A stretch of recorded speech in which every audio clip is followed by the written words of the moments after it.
தமிழக வெற்றிக் கழகத்தை வழிநடத்தும் விஜய் கடந்த சனிக்கிழமை தேர்தலுக்கான பிரச்சாரத்திற்காக கரூர் சென்றிருந்த நிலையில் அங்கு அதிகப்படியான மக்கள் கூட்டம் அவரை காண்பதற்காக கூடியது. அப்போது ஏற்பட்ட கூட்ட நெரிசலில் சிக்கி 100க்கும் மேற்பட்டோர் காயமடைந்த நிலையில் அதில் 41 பேர் உயிரிழந்தது நாட்டையே உலுக்கியிருக்கிறது. இந்த சம்பவம் குறித்து 3 நாட்கள் மௌனம் காத்து வந்த விஜய் கடந்த செவ்வாய்க்கிழமையன்று தன் இரங்கல் பதிவை காணொலி வாயிலாக வெளியிட்டிருந்தார். அதில் போலீசார் தங்களுக்கு அளித்த இடத்தில் பேசிவிட்டு வந்ததை தவிர தான் எந்த தவறும் செய்யவில்லை என்றும் அனைத்து உண்மைகளும் கூடிய விரைவில் வெளிவரும் என்றும் தெரிவித்திருந்தார். மேலும் தமிழக முதல்வரை நோக்கி உங்களுக்கு பழி வாங்க வேண்டும் என்றால் என்ன வேண்டுமானாலும் செய்யுங்க, ஆனா மக்களையோ கட்சி நிர்வாகிகளோ எதுவும் பண்ண வேண்டாம் என தெரிவித்திருந்தார். அவருடைய அர்த்தமற்ற பேச்சு அனைவரது மத்தியிலும் கொந்தளிப்பை ஏற்படுத்தியது. விஜயின் இந்த பொறுப்பற்ற பேச்சுக்கு பல்வேறு கட்சியின் தலைவர்களும் கடும் கண்டனம் தெரிவித்திருந்தனர். இந்த நிலையில் விஜயின் இந்த பேச்சுக்கு எதிர்ப்பு தெரிவித்திருந்த விடுதலை சிறுத்தைகள் கட்சியின் தலைவர் தொல் திருமாவளவன் விஜய் பாஜகவின் கருவிதான் என்பதை இந்த வீடியோ உறுதிப்படுத்துவதாக சாடியிருந்தார்.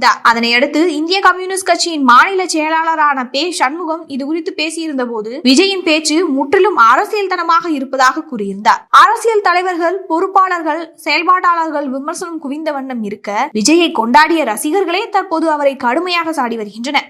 யாரும் இல்லாத தலைவராங்க, அந்த முக்குல இருந்த லைட்டை போட்டிருந்த இந்த பிரச்சனையில இருந்திருக்காங்க. ஃபேமிலி குழந்தைங்களை அங்கங்க பாக்குறவங்க பார்த்துட்டு போயிருப்பாங்க. இங்க போய் மாசு காட்டுறேன், அதை காட்டுறேன், இதை காட்டுறேன், அங்க போய் நின்றுகிட்டு லைட்டை போட்டதுனால தான் இங்க நெருக்குறாங்க. பச்சை குழந்தைங்க, பொம்பளைங்க பார்க்க முடியலைங்க, அத்தனை பேருங்க.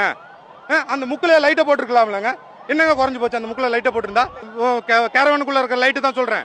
அவங்கவுங்க எதுக்குங்க வராங்க? தொண்டர்கள் மட்டும்தான் கட்சிக்காக வராங்க. மற்றவங்க எல்லாம் விஜய பார்க்கணும். பொம்பளைங்க, லேடிஸ் குழந்தைங்க, பொம்பளைங்க எல்லாம் விஜய பார்க்கணும் தான் வராங்க. ஓகேங்களா? அவங்க பாட்டுக்கு வீட்டுல இருந்துட்டு விஜய் கேரவன்ல பார்த்தோமான்னு வீட்டுக்கு போயிருப்பாங்க.